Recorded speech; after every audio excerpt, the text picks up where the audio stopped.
Hello students, आप सभी का स्वागत है अगेन हमारे यूट्यूब चैनल विष्णु एजुकेशन हबार्ड में।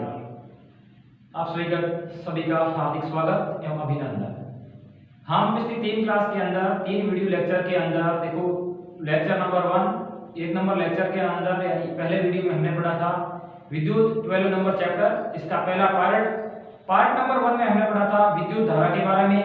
फिर इस वीडियो का आता है दूसरा पार्ट यानी 2 नंबर वीडियो, उसमें हमने डिस्कस किया था विद्युत विभव तथा विभवांतर के बारे में। और तीसरा वीडियो लेक्चर था उसके अंदर हमने पढ़ा था ओम का नियम तथा विद्युत परिपथ के अवयव। आज हम ओम के नियम से स्टार्ट करेंगे। ओम के नियम पर कुछ आधारित सवाल करेंगे, उसके बाद हम प्रतिरोध के बारे में और जानकारी प्राप्त करेंगे। तो आइए शुरू करते हैं ओम के नियम के आधारित सवाल। देखो ओम का नियम आपको बताया हुआ है, उसके ऊपर पहला सवाल। जब किसी विद्युत हीटर से 4 एम्पीयर विद्युत धारा लेता है, कोई हीटर है, हीटर क्या करता है, पानी को गर्म करने के लिए जो इंस्ट्रूमेंट काम आता है उसका नाम हीटर होता है। तो किसी विद्युत हीटर है वो कितनी धारा ले रहा है, 4 एम्पीयर की धारा ले रहा है, तब उनके सिरों के मध्य विभवांतर 60 वोल्ट का है, ठीक है। तो जब विभवांतर का मान 120 वोल्ट हो जाता है उस समय हीटर कितनी विद्युत धारा लेगा।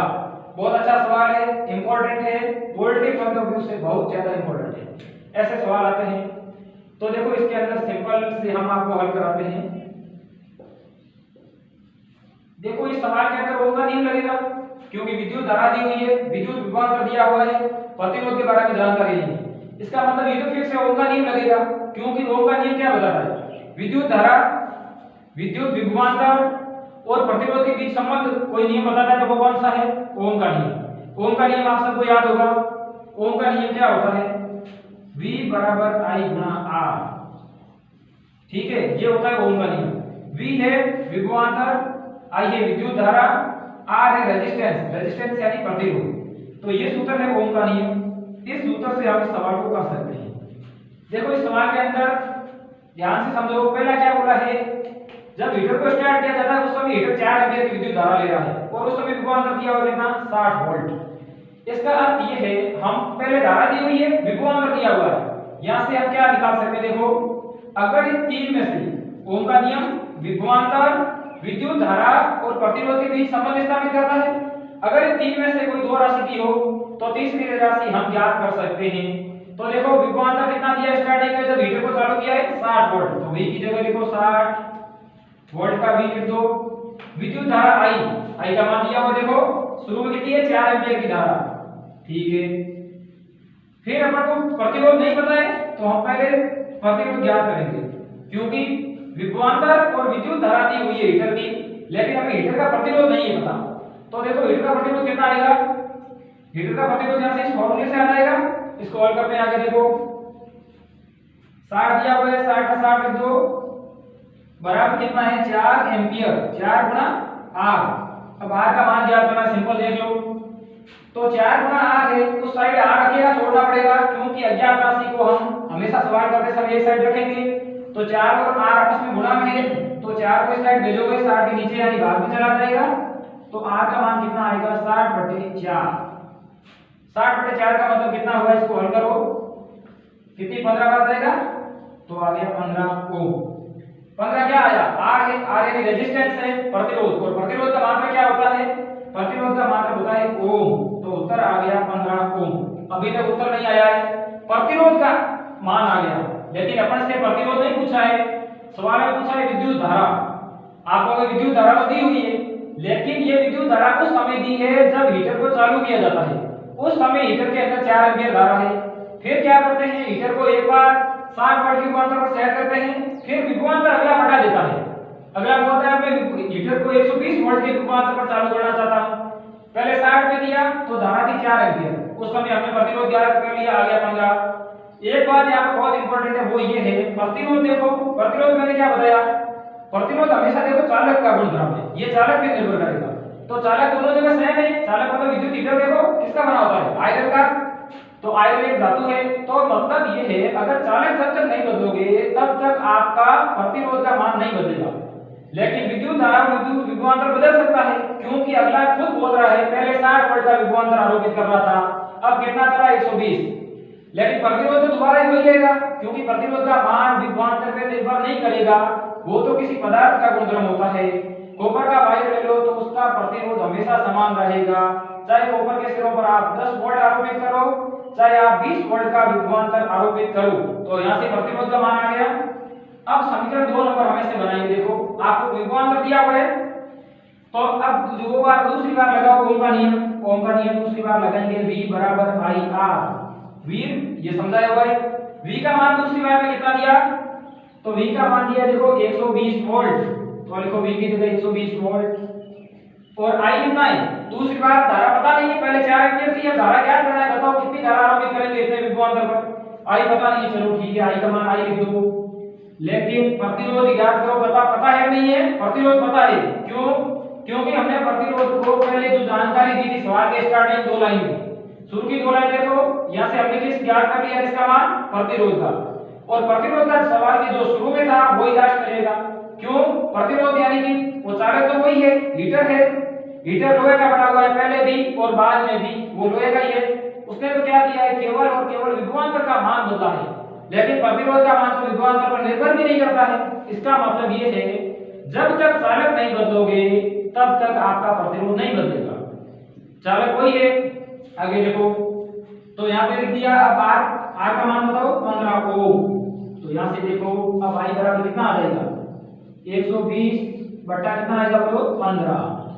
120 बटा 15 कितना होता है बोलो, 15 साते होते हैं 120 या 8, 15 गुणा 8, 15 गुणा 8 में कितनी बात रहेगा, यह कर सकते हो ना आराम से।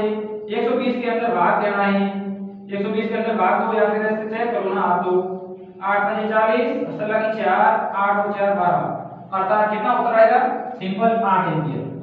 कुछ भी नहीं किया मैंने, आपको यहाँ समझा दिया। देखो 15 का भाग देना 120 के अंदर, आपके पास विद्युत धारा का मान आ जाएगा। तो कितना एम्पीयर आ गया, 8 एम्पीयर। आंसर क्या है, यही 8 एम्पीयर, ये आपका आंसर है। ठीक है, ये हो गया ओम के नियम पर अच्छा सवाल। इसके ऊपर आप चाहो तो और सवाल कर सकते हो, लेकिन देखो आपको अगर फंडा समझ में आ गया, मतलब बेसिक ओम का नियम समझ में आ गया, और इस सूत्र को मैथमेटिकल यानी गणित यूज करते हुए आपको अगर उसको लेफ्ट और राइट साइड के अंदर पक्षांतर करना समझ आ गया, तो कुछ है भी नहीं ओम का नियम। ठीक है, जिस प्रकार सवाल कहता है उस प्रकार उसके अंदर मान रखते जाओ और हल करो, उत्तर आ जाएगा। अब आज का दूसरा पॉइंट हम पढ़ेंगे, ये तो ओम का नियम पे आधारित सवाल था, पिछले वीडियो हमने ओम का नियम अच्छे से समझा था। आज हम ये पढ़ेंगे चालक का प्रतिरोध किन कारकों पर निर्भर करता है। देखो यही तो सवाल है, प्रतिरोध आपको बता दिया। प्रतिरोध क्या होता है, प्रतिरोध वह भौतिक राशि है जो किसी परिपथ के अंदर बहने वाली विद्युत धारा का विरोध करती है। अर्थात प्रतिरोध एक तरह से आप कह सकते हो किसी चालक में बहने वाली विद्युत धारा का बहुत बड़ा दुश्मन है, और जितना ज्यादा प्रतिरोध होगा उस चालक के अंदर विद्युत धारा का मान उतना ही कम होगा, क्योंकि ये दुश्मन है तो विद्युत धारा के प्रभाव को कम करना चाहेगा। देखो तो ये तो हो गया विद्युत क्या प्रतिरोध, लेकिन अपन को ये देखना है प्रतिरोध किन किन कारकों पर निर्भर करता है। मतलब ये है किसी चालक जैसे कॉपर ले लो, कॉपर का प्रतिरोध किन कारकों पर निर्भर करेगा या फिर हमेशा वही रहेगा। देखो चालक का प्रतिरोध हम आपको बता दें, देखो चालक का प्रतिरोध निर्भर करेगा, आप ही मुझे ये बताओ, जैसे एक वायर ले लो कॉपर का, ठीक है, कॉपर का एक वायर ले लो, ये ले लो, देखो जैसे 3 सेंटीमीटर ले लिया, ठीक है, इसकी लंबाई 3 सेंटीमीटर है, ये कोई कॉपर का तार है। अब मैं कहता हूं कॉपर का ही तार लेना है, लेकिन तार की लंबाई कर दो आप, मतलब इससे डबल कर दो आप, चौड़ाई वही है लेकिन लंबाई को मैं कर रहा हूं 6 सेंटीमीटर। 6 सेंटीमीटर। अब बताओ प्रतिरोध कितना होगा। आप सोचोगे पहले 3 सेंटीमीटर था, अब 6 हो गया, तो इसका मतलब चालक तो वही है कॉपर है, लेकिन लंबाई बढ़ा है। इसका मतलब ये देखो एक चालक है जिसकी एक आदमी है जिसकी हाइट 3 फीट है, ऐसे मान लो समझने के लिए, और एक आदमी जिसकी हाइट है 6 फीट। ये 3 सेंटीमीटर हाइट वाला विरोध कम करेगा, ये या कम करेगा, सिंपल सी बात है। ये बेचारा छोटा सा हाइट वाला है, अर्थात इसकी लंबाई कम है, छोटा आदमी है, तो ये इतना ज्यादा विरोध नहीं कर पाएगा। लेकिन अगर 6 सेंटीमीटर इससे दुगुनी हाइट हो गई तो ये इसकी बजाय ज्यादा विरोध करेगा। इसका मतलब ये हुआ, हम आदमी किसको कह रहे हैं, लंबाई कह रहे हैं, और समझाने के लिए चालक है, कॉपर की लंबाई 3 सेंटीमीटर है, तो देखो जितना ज्यादा लंबाई होगा अर्थात जितना बड़ा दुश्मन होगा, क्योंकि लंबाई ज्यादा तो दुश्मन की हाइट बढ़ गई, अर्थात प्रतिरोध लंबाई पर क्या करेगा, निर्भर करेगा। जैसे जैसे किसी तार की लंबाई बढ़ाओगे वैसे वैसे उसका प्रतिरोध बढ़ता जाएगा। ध्यान रखें, कोई भी चालक है अगर उसकी लंबाई आप बढ़ाओगे तो उसका दुश्मन अर्थात विद्युत धारा का विरोध करने वाला कारक अर्थात प्रतिरोध का मान भी बढ़ता जाएगा। तो यहाँ से एक आप संबंध बना सकते हो, पहला किस पे निर्भर करेगा, चालक की लंबाई। चालक कोई भी हो सकता है, सामान्य अपन जो चालक काम में लेते हैं चालक तारे वो बनी होती है कॉपर की। कॉपर देखो चालक की लंबाई, और दूसरा फैक्टर क्या है, एक तो चालक की लंबाई और एक देखो मोटाई पर भी निर्भर करेगा। अगर एक तार ले लो, जैसे समझ लो एक तार ले लो जिसका व्यास है मान लो 4 सेंटीमीटर, ठीक है, इसका प्रतिरोध कुछ भी मान लेते हैं 5 ओम है। अब मैं एक तार लेता हूं जिसकी मोटाई यानी कि जिसका व्यास है 8 सेंटीमीटर, तो अब इसका व्यास बढ़ गया लेकिन लंबाई तो वही है, मोटाई बढ़ाई। तो देखो मोटाई के तो उल्टा चलेगा, ये ध्यान रखना, लंबाई जितनी ज्यादा बढ़ाओगे किसी चालक की वैसे वैसे प्रतिरोध बढ़ेगा, अर्थात प्रतिरोध की समानता आ गई। R प्रतिरोध ये समानुपाती का चिन्ह, लंबाई के सीधा समानुपाती, प्रतिरोध समानुपाती होता है लंबाई की। इसका मतलब ये है जैसे जैसे किसी चालक का प्रतिरोध बढ़ाओगे वैसे वैसे, नहीं ऐसे बोलो, जैसे जैसे किसी चालक की लंबाई बढ़ाओगे वैसे वैसे उस चालक का प्रतिरोध बढ़ता जाएगा। लेकिन 2 नंबर हम लेंगे किसी अनुप्रस्थ काट। अनुप्रस्थ काट का मतलब ये है चालक के अनुप्रस्थ काट पर भी निर्भर करता है, अनुप्रस्थ काट के क्षेत्रफल पर।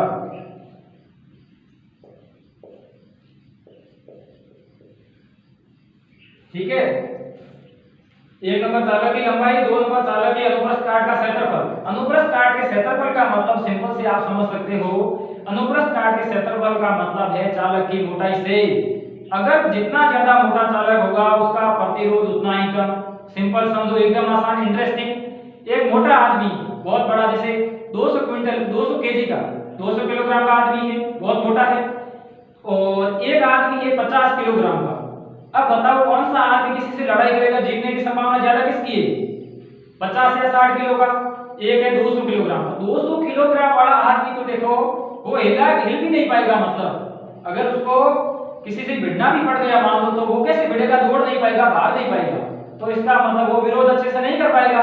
लेकिन एक 50 किलो का है, जैसे मेरी तरह छोटा सा पतला सा, तो वो क्या करेगा, कम से कम भाग तो सकता है, मतलब दुश्मन से भाग सकता है किसी से, और वो भिड़ेगा तो भी मतलब इधर उधर थोड़ा बहुत उसको चकमा दे सकता है। लेकिन एक मोटा आदमी होगा 200 किलोग्राम का उदाहरण के लिए, तो वो इतना अच्छे से विरोध नहीं कर पाएगा सामने वाले का।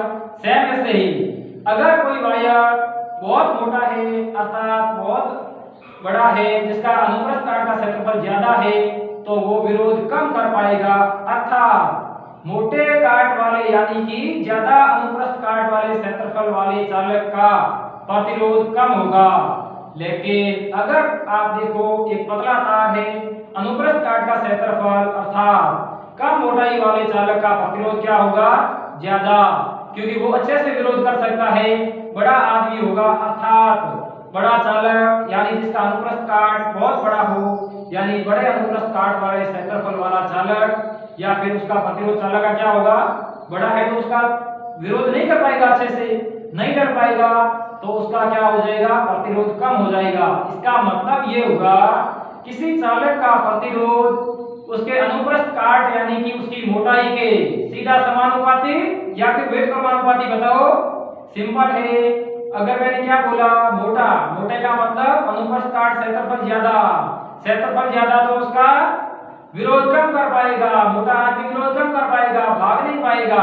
इसका मतलब ये हुआ जिस चालक का मोटाई ज्यादा होगी उसका प्रतिरोध उतना ही कम होगा।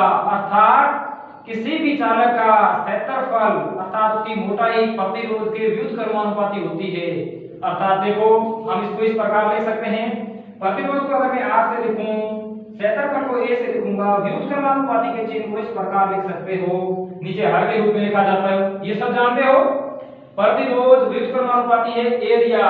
ए का मतलब क्या है? एरिया। तो प्रतिरोध किसके उल्टा चलेगा? अनुप्रस्थ काट के क्षेत्रफल के। लेकिन किसके सीधा समानुपाती? लंबाई के। अगर एक आदमी लंबा है तो वो अच्छे से विरोध करेगा, लेकिन एक आदमी मोटा है तो वो अच्छे से विरोध किसी का नहीं कर पाएगा, क्योंकि उसको चलने फिरने में भी समस्या आएगी। और विरोध करना है तो कहीं पर चलना भी पड़ सकता है, भागना भी पड़ सकता है। इसका मतलब सिंपल है, अगर किसी चालक की मोटाई ज्यादा तो उसका विरोध यानी प्रतिरोध कम। अगर किसी चालक का प्रतिरोध कम है तो उसके अंदर विद्युत धारा बोलो ज्यादा। सिंपल भाई, किसी का विरोध अगर कम है तो वो क्या करेगा? उसका प्रभाव ज्यादा जमाना चाहेगा। और विद्युत धारा का विरोधी, विद्युत धारा का बहुत बड़ा दुश्मन है प्रतिरोध। हमने क्या कहा? एक मोटा चालक ले लो, उसका क्या हो जाएगा? प्रतिरोध कम होगा तो विद्युत धारा खुश हो जाएगी। मेरा दुश्मन बहुत मोटा है यानी शरीर में बहुत बड़ा है तो वो अच्छे से विरोध नहीं कर पाएगा, तो विद्युत धारा के मजे लग गए, विद्युत धारा आराम से उस चालक के अंदर घूमेगी फिरेगी। समझ आया कि नहीं आया? ठीक है, तो इस प्रकार हम लिख सकते हैं प्रतिरोध क्या चलेगा? अनुप्रस्थ काट, यानी कोई तार ज्यादा मोटा है तो उसका प्रतिरोध कम होगा, और एक तार थोड़ा सा उससे पतला है उसका प्रतिरोध ज्यादा होगा। अर्थात मोटी तार के अंदर विद्युत धारा आसानी से चलेगी। ठीक है, यही ओम का नियम है। और ओम का नियम से प्रतिरोध हमने देखा था। अब देखो एक बार साफ करते हैं इसको।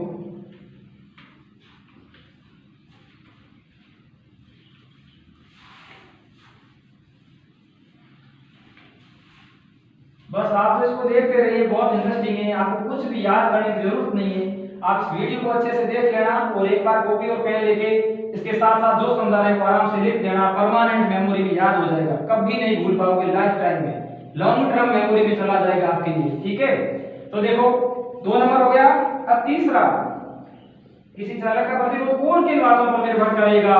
2 तो हो गई, एक तो उसकी लंबाई, एक उसकी मोटाई, ये तो इंटरेस्टिंग था।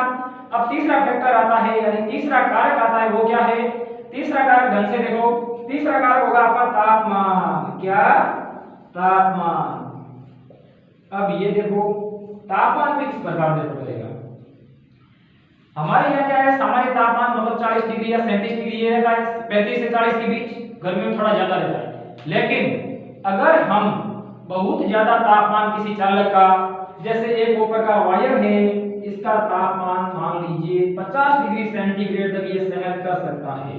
ठीक है, ये 50 डिग्री तापमान होगा तब तक अच्छा खासा अपना काम चला लेगा, यानी सहन कर सकता है। लेकिन इसी तार को मैं इसका तापमान बढ़ा के, लंबाई वही है, देखो लंबाई मैंने कह रहा हूं सेम है, लंबाई और अनुप्रस्थ काट सेम है, 1 सेंटीमीटर ये है और एक भी ये है।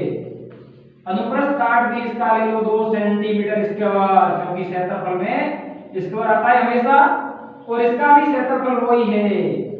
लेकिन इसका मैं कहता हूं तापमान 50 डिग्री है और इसका मैं कहता हूं तापमान है 100 डिग्री सेंटीग्रेड। सी का मतलब सेंटीग्रेड या फिर सेल्सियस। तो देखो एक चालक है जिसकी लंबाई 1, अनुप्रस्थ काट का क्षेत्रफल 2 सेंटीमीटर स्क्वायर, और इसका है वो आपका एक लंबाई वही है, क्षेत्रफल भी सेम है, लेकिन क्या चीज अलग है? देखो तापमान अलग अलग है। इसका मतलब बताओ प्रतिरोध वही होगा या अलग होगा? अलग होगा। सिंपल सी बात है, तापमान पर भी निर्भर करता है देखो प्रतिरोध का मान। तापमान पर कैसे?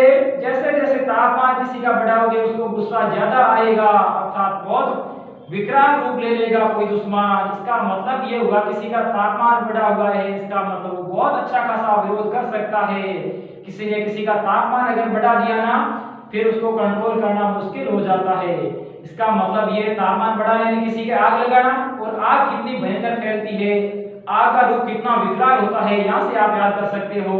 किसी चालक का देखो तापमान बढ़ाओगे, इसका मतलब आग लगाना, ऐसे समझ सकते हैं, समझने के लिए। आग तो नहीं लगाएंगे, आग लगाएंगे तो वायु जल जाएगा, लेकिन ऐसे समझने के लिए। तो एक तापमान है 50 डिग्री, एक है 100। मैंने कहा जैसे जैसे किसी का ताप बढ़ाओगे उसका रूप उतना ही विकराल होगा, यानी उतना ही अच्छा दुश्मन बनता जाएगा वो, उसको उतना ही गुस्सा ज्यादा आएगा। किसी को तप दोगे तो क्या होगा? पानी को भी तप देने पर उबलना शुरू हो जाता है, और किसी आदमी को अगर तप दोगे, सिंपल सी बात है, उसको गुस्सा आएगा।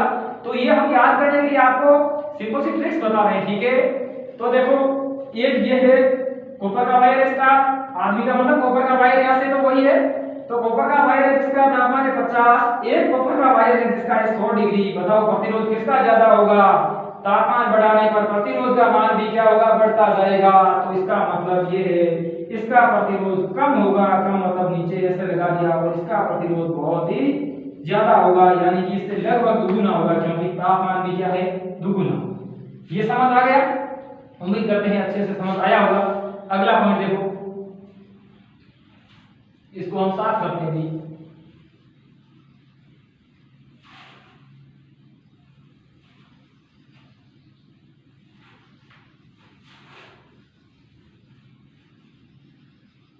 अब देखो ये तो बनाया हमने, चालक का प्रतिरोध किन कारकों पर निर्भर करता है। यहां से एक हम सूत्र बना सकते हैं। देखो देखो देखो चालक का प्रतिरोध किन किन कारकों पर निर्भर करता है। एक नंबर लंबाई, यहां पर हम शॉर्टकट समझते हैं।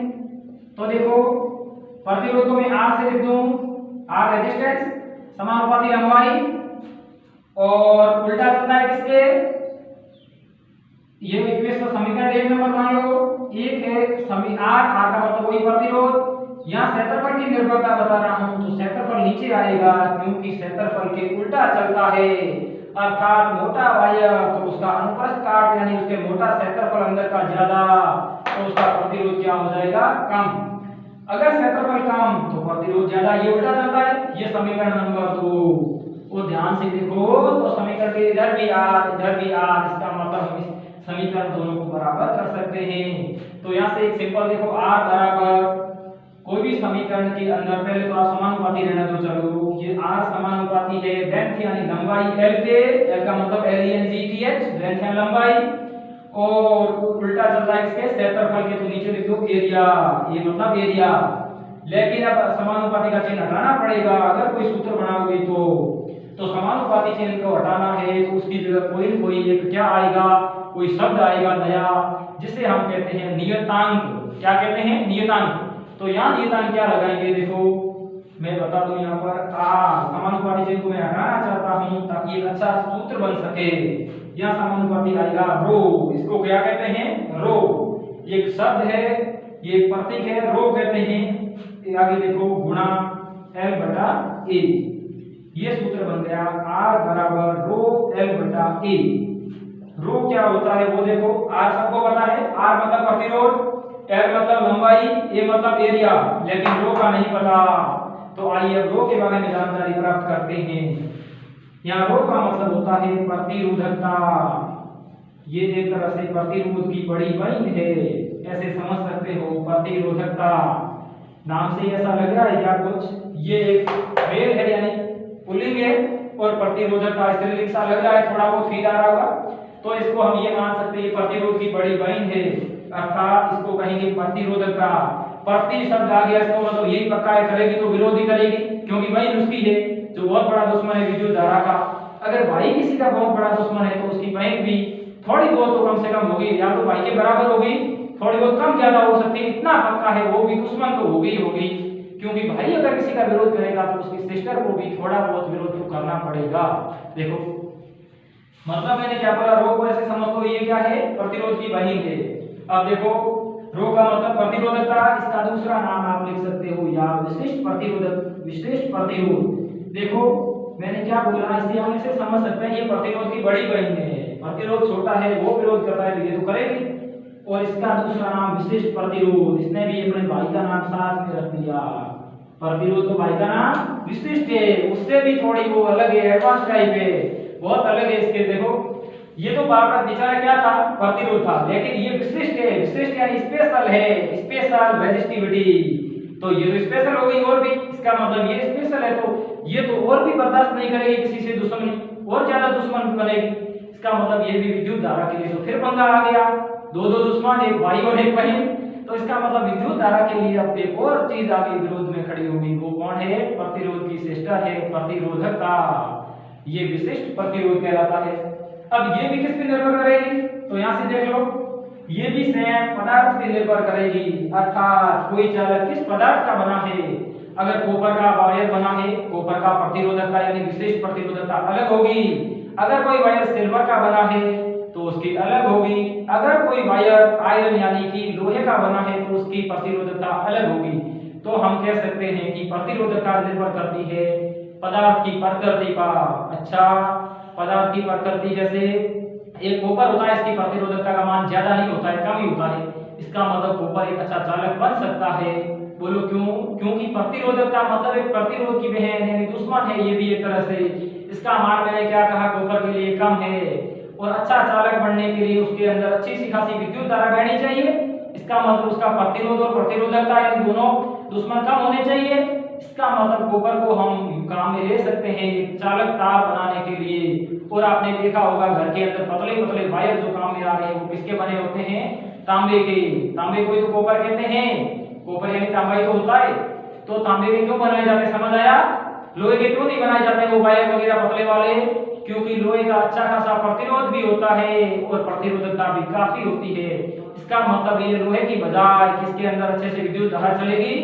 बोलो, लोहे की बजाय कॉपर के अंदर। और सिल्वर आ जाए तो और भी अच्छी बात है विद्युत धारा के लिए, लेकिन और गोल्ड आ जाए तो उससे भी बेटर है, उससे भी अच्छी बात है विद्युत धारा के लिए। लेकिन गोल्ड और सिल्वर यानी चांदी और सोने के वायर अगर बनाना शुरू कर दिया जाएगा तो बहुत महंगा पड़ेगा, अर्थात ये बहुत महंगी धातुएं हैं, इसलिए हम इसका उपयोग विद्युत तार को बनाने में नहीं कर सकते। लेकिन कॉपर अच्छा खासा, इतनी ज्यादा कीमत नहीं हो सकती है, उपलब्ध हो जाता है, काफी मिलता भी है भूगर्भ या जमीन के अंदर। तो कॉपर सबसे बेस्ट है किसके लिए?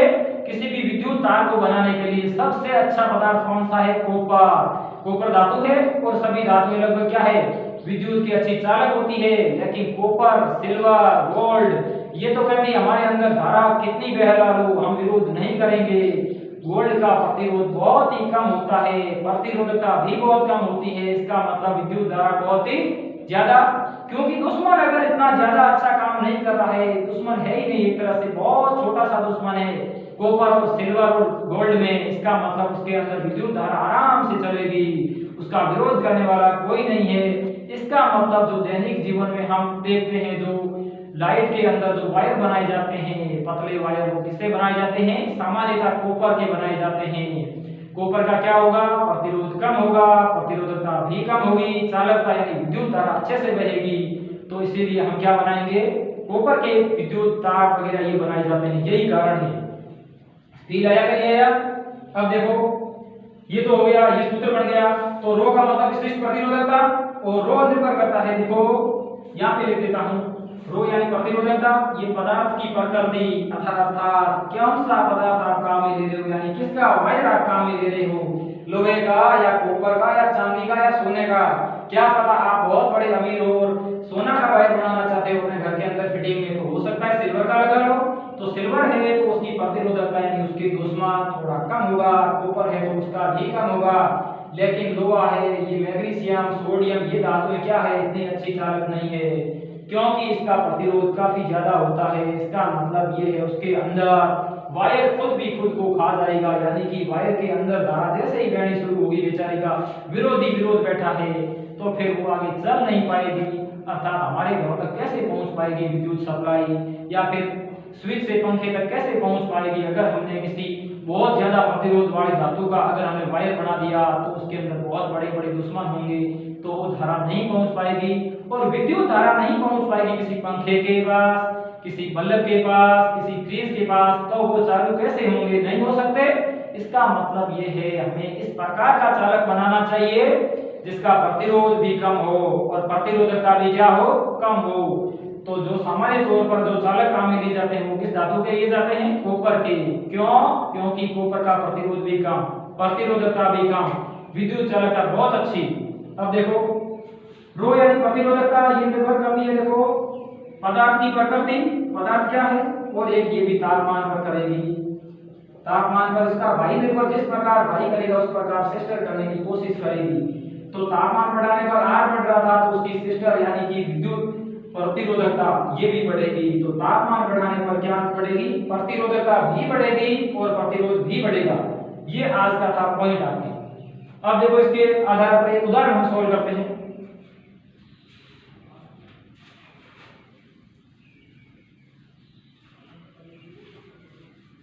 देखो एक एग्जांपल सॉल्व करते हैं, ये आपको पता चल गया। अब हम एक एग्जांपल लेते हैं, मान लीजिए एक कॉपर का वायर है, इसको हम एक बार साफ करते हैं। ये कॉपर का वायर है, ये देखो, ये कोई कॉपर का तार है, पतला सा, पतला नहीं काफी मोटा है। इसकी लंबाई मैं ले लेता हूँ आपको, मान लीजिए एल, एल मतलब लंबाई, इसकी लंबाई ले लेते हैं 2 मीटर। आप तो ये तो 2 मीटर ले काफी लंबा होता है, लेकिन बोर्ड पे 2 मीटर बताया है हमने, ये छोटा ही दिखा सकते हैं, ऐसे 2 मीटर बोर्ड भी 2 मीटर होगा पूरा, नहीं कर सकते, ये 2 मीटर है। इसका अनुप्रस्थ काट का क्षेत्रफल है, या फिर इसकी मैं आपको एक त्रिज्या दे दूं, त्रिज्या है वो है इसकी मान लीजिए 1 मीटर स्क्वायर। ये हम सवाल सॉल्व करने के लिए मैं ले रहा हूँ। आर का मतलब क्या है, रेडियस, रेडियस त्रिज्या। त्रिज्या किसमें काम आएगी, देखो क्षेत्रफल किसी का ज्ञात करना है तो उसमें त्रिज्या काम आती है।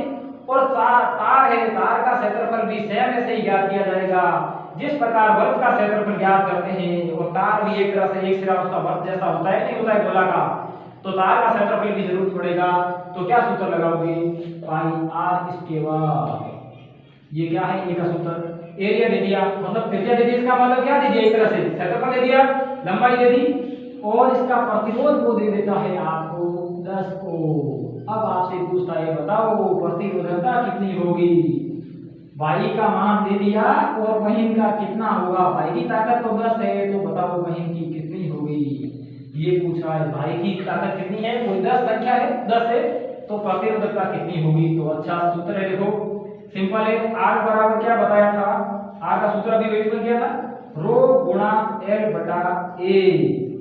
R देखो ये सूत्र है, इसके अंदर आपको क्या दिया है, देखो प्रतिरोध दिया है, लंबाई दिया है, क्षेत्रफल भी दिया है, आपको कोई कहां दिया है, क्षेत्रफल तो नहीं दिया, लेकिन उसकी त्रिज्या दे दी। इसका मतलब क्षेत्रफल हम ज्ञात कर सकते हैं कि नहीं, क्षेत्रफल कर सकते हैं बिल्कुल। इसका मतलब क्षेत्रफल भी दिया है। सबसे पहले हम क्षेत्रफल ही ज्ञात करेंगे, क्योंकि यहाँ पर स्टूडेंट को समस्या आती है क्षेत्रफल कैसे ज्ञात करोगे, क्योंकि क्षेत्रफल का सीधा मान में दिया नहीं है। क्षेत्रफल होता है, वृत्त का क्षेत्रफल होता है पाई आर स्क्वायर, और कोई भी तार है उसका क्षेत्रफल ज्ञात करने के लिए भी यही सूत्र काम में लेंगे, क्योंकि वो भी एक तरह से हम गोल मान सकते हैं। पाई का मान 22/7, आर का मान दिया हुआ है 1 मीटर है, ठीक है, लंबाई हमेशा मीटर में 1 रखो, 1 इसके और लगाओ और इसको हल करो। ये तो क्या आ रहा है 22/7, 1 का स्क्वायर हमेशा 1 होता है, 1 गुणा 1, तो 1 लिख दो, या फिर लिखने की कोई जरूरत नहीं है। ये आ गया 22/7 मीटर स्क्वायर, क्योंकि क्षेत्रफल की इकाई मीटर होती है, ये मीटर और मीटर गुणा होगा तो मीटर स्क्वायर। ये आपकी A का मान आ गया। अब तो सिंपल है, प्रतिरोध दिया हुआ है, प्रतिरोध कितना दिया, प्रतिरोध दिया हुआ है आपको, देखो 10 ओम, प्रतिरोध की लिखो 10। रो का मान यानी प्रतिरोधकता ज्ञात करनी है, देखो प्रतिरोधकता तो पूछ रहा है क्या, तो रो का रो लिख दो, मान पूछ रहा है, लंबाई दिया हुआ है, लंबाई मीटर में दिया है।